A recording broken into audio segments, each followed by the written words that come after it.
I had a deal that I recently called the broker because one of my acquisition managers was having a hard time conveying the message to this broker that we were interested in the deal as well.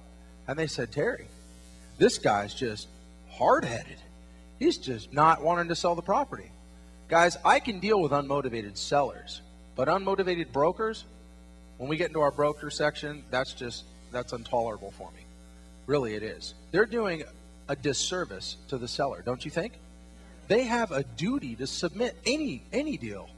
I'll trade you my beat-up Ford Pinto for your property. They got to submit it within reason. But my point being is, anything that looks like it's the best interest for the seller, they need to be proactive and get it done. All right? I had a project that I was working on, and a broker would just not move on it.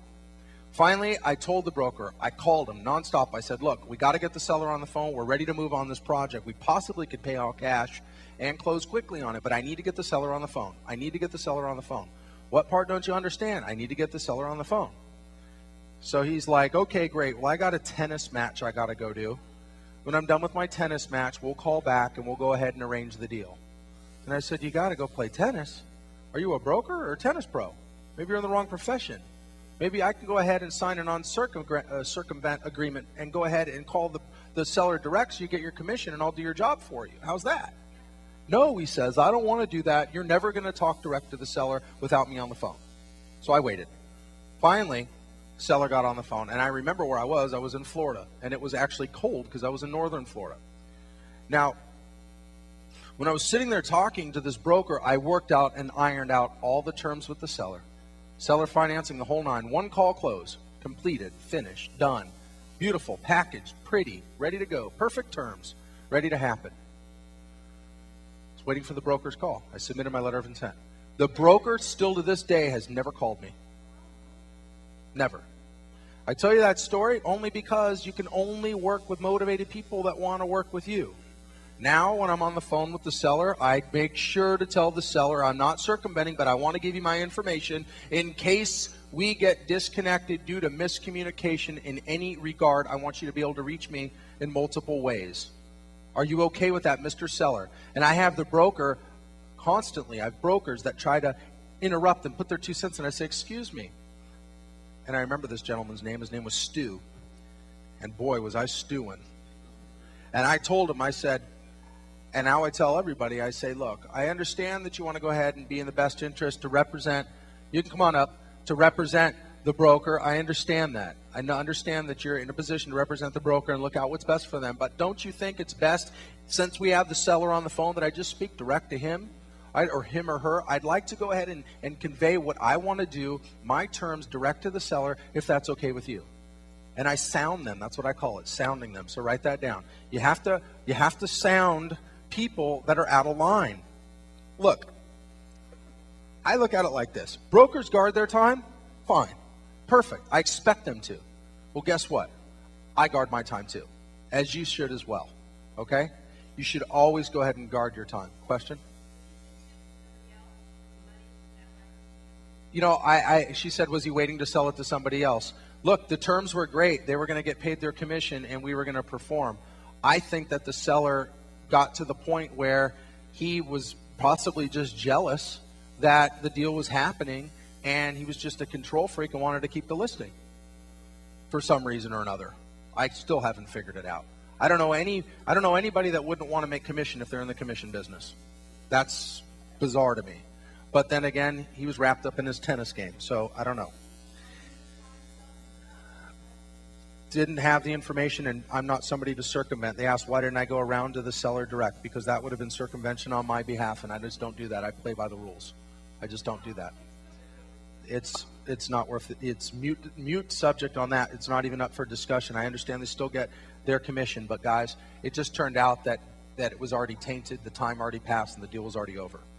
Okay? That's the reality. That's reality. That's what it comes down to. So let's focus here. Let's not focus on past deals. You can't go back in time. Never a woulda, shoulda, coulda in life, guys. It's all about what we're doing now and working with motivated people to get it done, right? There's way too many deals out there to deal with time wasters. So remember, without communication, there is no negotiation. Without proper communication, there is absolutely zero negotiation. meaning even conversation, okay? It has to go back and forth. Negotiations start out with an exchange. It's back and forth. Like if I were going to be sitting here and talking to any one of you, I'd say, hi, Frank, how are you? Frank starts talking back to me. And if we're going to go ahead and engage in a conversation, and Frank's the only one talking and he's not listening, and every time I open my mouth, he's still talking. That's a one-sided conversation, and what am I going to start to do quickly? Lose interest. Then what happens? My mind starts wandering, and I start thinking, did I leave the iron on? Did the dog eat this morning? That's the thing. People are too involved in their own thoughts. This is the psychology behind negotiations. They're too involved in their own thoughts while you're talking if you're not saying something that makes sense. So talk to be heard. Say something that makes sense. Then let them reply and always come back with the proper rebuttal that's moving forward to get the deal done. Everything that I'm talking to you guys about, some of you might think, well, gosh, Terry, you're pretty straightforward. Well, yeah, guys, I could sit here and do a song and dance and play around and make funny faces and have a great time and do a full dog and pony show up here for you and lights flicker and music and pumping and let's go party. But I'm not. I'm here being straight up with you and telling you how it's done, how we do it, the way it works, and I know you guys respect that, right? I'm here to do deals, guys. Are you? Okay, so negotiations, understand, it comes right down to the back and forth communication. And if you can make them feel comfy, warm and fuzzy inside, like, is this person real?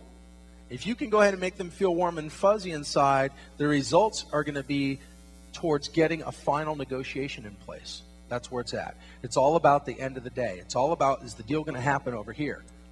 Your calls need to be engaged. Kevin, you know that. You know me well, don't you, sir? And you know that I've been on the phone with many partners and things just don't move until I'm on the phone. Is that right or wrong?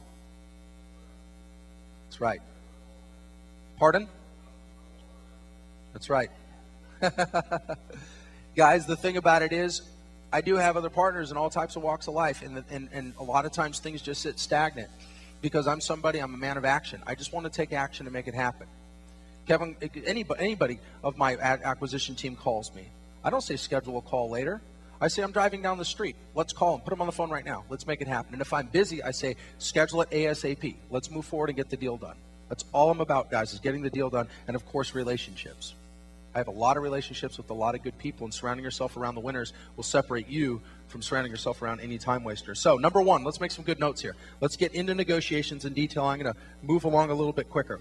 First, you may not be talking to each other, or at least not in direct manner, where you're understanding each other the right way. So understand that. Write that down. I'm going to slow down. I'm going to slow it down. I'm paraphrasing. I'm going to go back. First, understand that just because you're engaged in a conversation, you may not be talking to one another in a direct manner where you understand each other the right way. Instead, guys, the conversation usually goes another way where each of you are trying to impress one another. That's just natural. That's just life. Who can go ahead and be better than the other person? Who can go ahead and share more positive information with the other person? Everything in life, for some reason or another, it's always considered a competition. Everybody's always trying to outdo one another.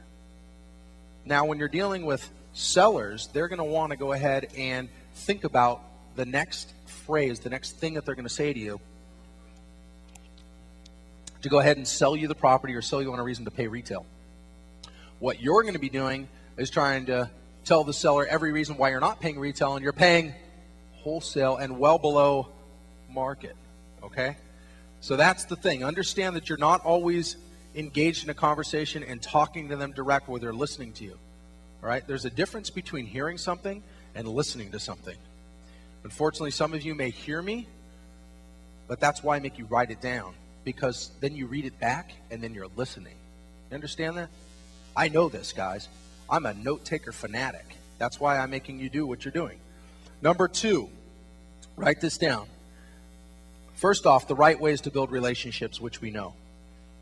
And think about it. If you're on the call and you're all business. Now, I'm all business, guys, but I'll tell you right now, my jokes are way funny off tape. They're not the cleanest, but they're funny. Okay. The thing about it, guys, is I never start off a conversation and get right to the deal. I start off the conversation and start probing things of interest. But I just don't let them go ahead and talk until the point where I'm like dizzy. Okay? Because then you end up putting down the phone and you're not really there. But I don't interrupt them, but I do keep the conversation on track. Now, there's a difference between the seller controlling the conversation or you controlling the conversation. Do you get that? When the seller controls the conversation, they're saying to you, Larry, I got to go ahead and tell you about this property, and it's such and such, and it's operating at this and operating at that, and I've owned the property for this period of time, but the property is going to be worth so much more later, and they're just going and going and going and going, right? Could you tell me about the person, what it's doing now? Yeah, Larry was engaged and said, can you tell me more about what it's doing now? Now, that question is just going to probe them to do something else and continue to talk about everything else under the sun about the property.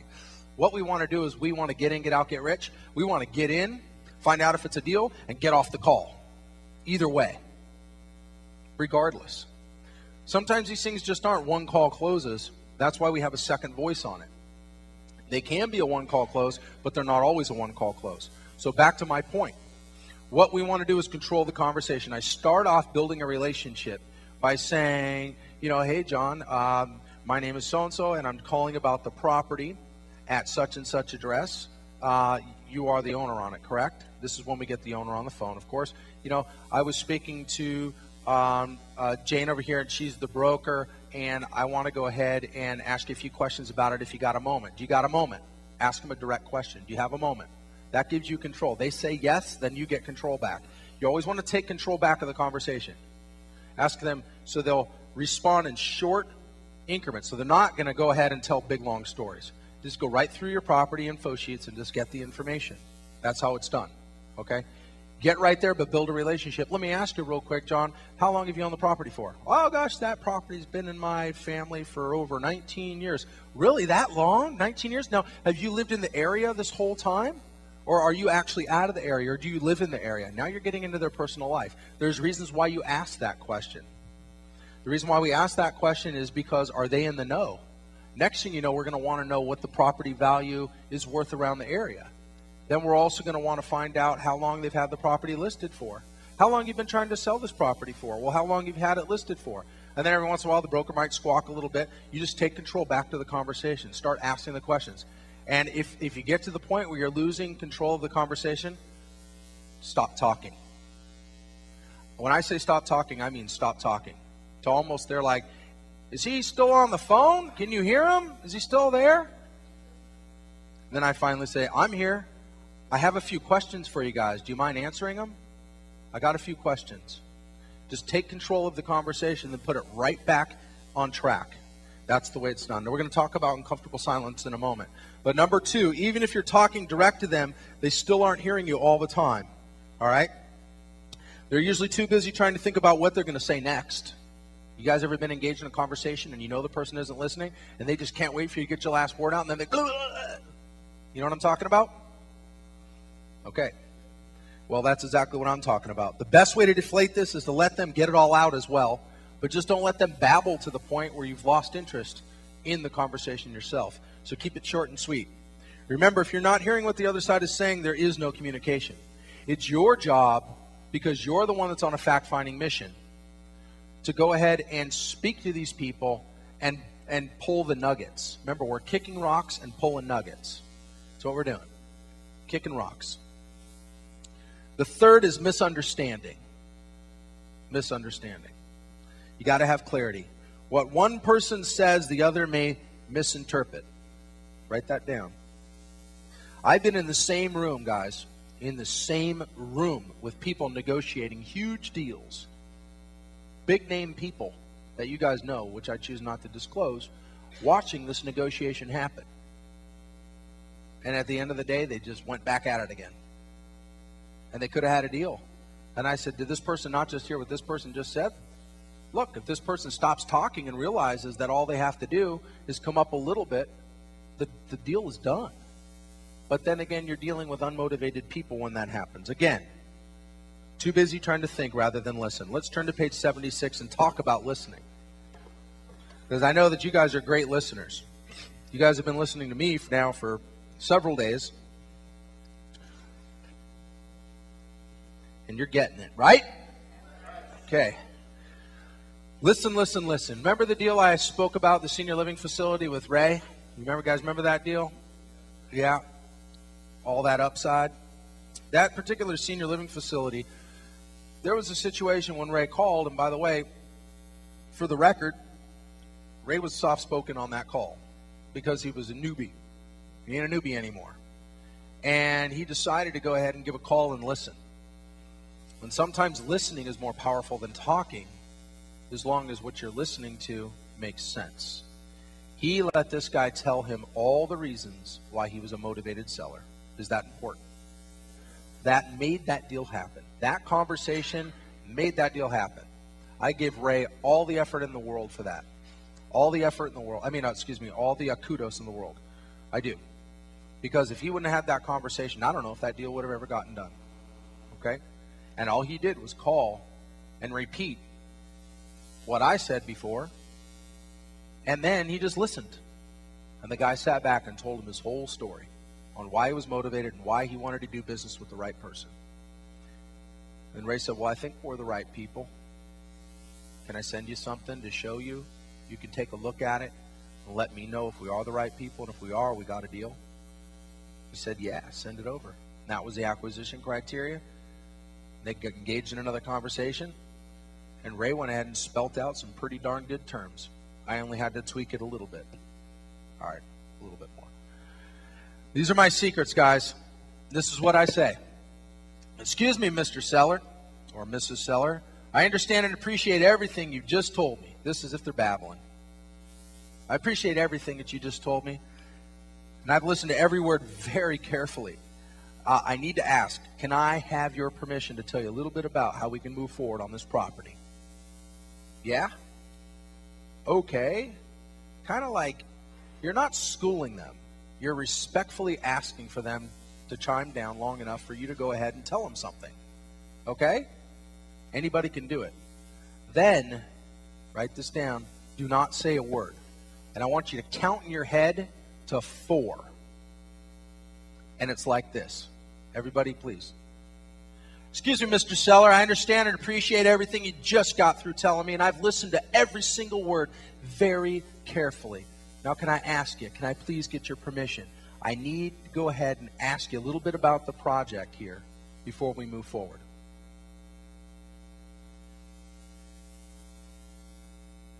That's uncomfortable silence. They will reply, and they will reply yes. They will. Okay? Silence is uncomfortable. Right? Then what you say is, may I please?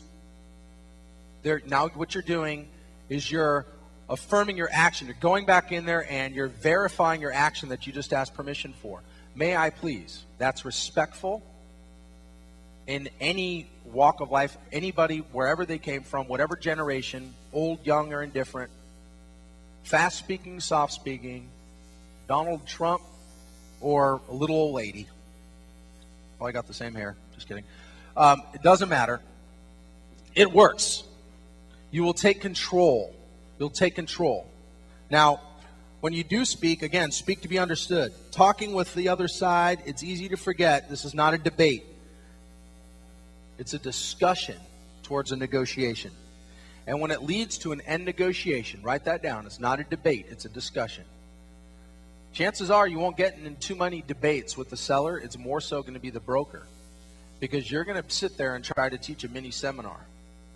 You're going to try to sit there and repeat the things that you've heard, perhaps. But I encourage you not to do so. Stick to the criteria, keep your posture, and get the seller on the phone. Negotiations aren't with the broker. Negotiations are with the seller. And if you've heard me say that before, it's because I practice what I preach. And now I'm giving it to you. That's the message here. Negotiations are not with the broker. Negotiations are with the seller. If you're ever negotiating with a broker, you might as well walk over to the wall and start hitting your head against the wall. Because it's going to end up in the same result. You're going to get a headache. Okay? You guys understand that? Okay, it's really important. Now, speak for purpose. Sometimes the problem is not too little communication, it's too much. You know the difference between too little and too much? I'll tell you. I've been in negotiations when I'm sitting there, you can see my muscles come out of my face. And I'm like, guys, stop talking, it's done. Like I say, some people are sold at hello. Some people are. We had somebody come through here, and he said, what did you think about me when I first came in? Right? Some of you said, I like you. Some of you said, I don't like you. And I appreciate your guys' honesty. All right? Who the hell was that anyway? No, I'm just kidding. The thing about it is this. Everybody's got an opinion about something, and everybody can give off a first impression. You guys have heard there, you can't never make the first impression, whatever the saying is, right? My point being is that we're not face-to-face with these people. We need to keep our posture, and we're talking with them over the phone. So everything that you're going to be saying that comes out of your mouth from the moment you speak with that seller is going to set the tone for the entire call. It's very important that you come across not only professional, but that you build a relationship with them right out of the gate.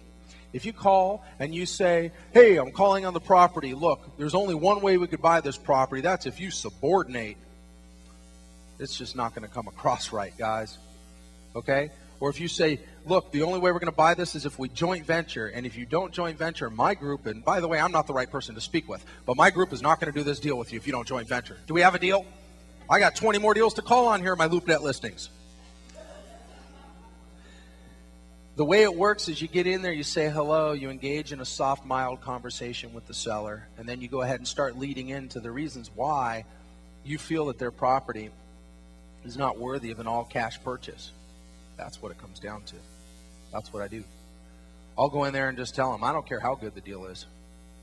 It's totally irrelevant. I'll just go in there and deflate the heck out of the thing. Like a balloon. Right away. Number one, all right?